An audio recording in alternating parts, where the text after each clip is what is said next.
Hello, hello, hello. So আমি না আজকে একটা রেসিপি দেখাচ্ছি। আপনারা দেখেন, হ্যাঁ? শিখে রাখেন। যদি মন চায় বাসায় বানায় খাবেন। মানে মন চাইলে, নাহলে নাই। আপনাদের ইচ্ছা। এখানে আমি সাসটিক বানাচ্ছি। সো সবার ১ম এ আমি চিকেন গুলার সাথে tomato sauce, soya sauce, oyster sauce, barbecue sauce মানে আমার ঘরে যত সস আছে সব মিশিয়ে দিয়েছি। তারপর ধনিয়ার গুঁড়া, মরিচের গুঁড়া, জিরার গুঁড়া দিয়ে দিয়েছি। মানে এটা বারবিকিউ সসটা না সবকিছুর টেস্ট একদম দ্বিগুণ করে দেয়। আমার তো খুব মজা লাগে। তারপর এগুলো ফ্রিজে আমি ম্যারিনেট করে ১-২ ঘন্টার জন্য রেখে দিয়েছি রেস্ট করার জন্য যেন চিকেনের মধ্যে সব মসলা একদম ভালো মতো ঢুকে যায়।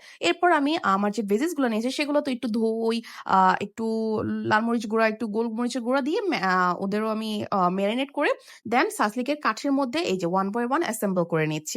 এটা তারপর করা শেষ হয়ে গেলে এখন আমি দেখেন কি সুন্দর লাগতেছে না দেখতে? ওয়াও! আমার তো খুব মজাই লাগে দেখতে। আচ্ছা এরপর আমি আছে না ওভেনের যে গ্রিলটা ওটার উপর অয়েল মাসাজ করে নিচ্ছি যেন সাসলিক গুলো এই গ্রিলের উপর লেগে না যায়। এটা কেয়ারফুলি করতে হবে না হলে সাসলিক কিন্তু যে চিকেনটা আছে না গ্রিলে লেগে থাকে অ্যান্ড তখন উঠাতে অনেক সমস্যা হয়। তারপর আমি আমার ওভেনকে প্রিহিট করে নিয়েছিলাম ১০ মিনিটের জন্য। এর মধ্যে আমি সাসলিকগুলো দিয়ে দিয়েছি আই থিংক ২০০ ডিগ্রি সেলসিয়াসে ফর 30 মিনিটস।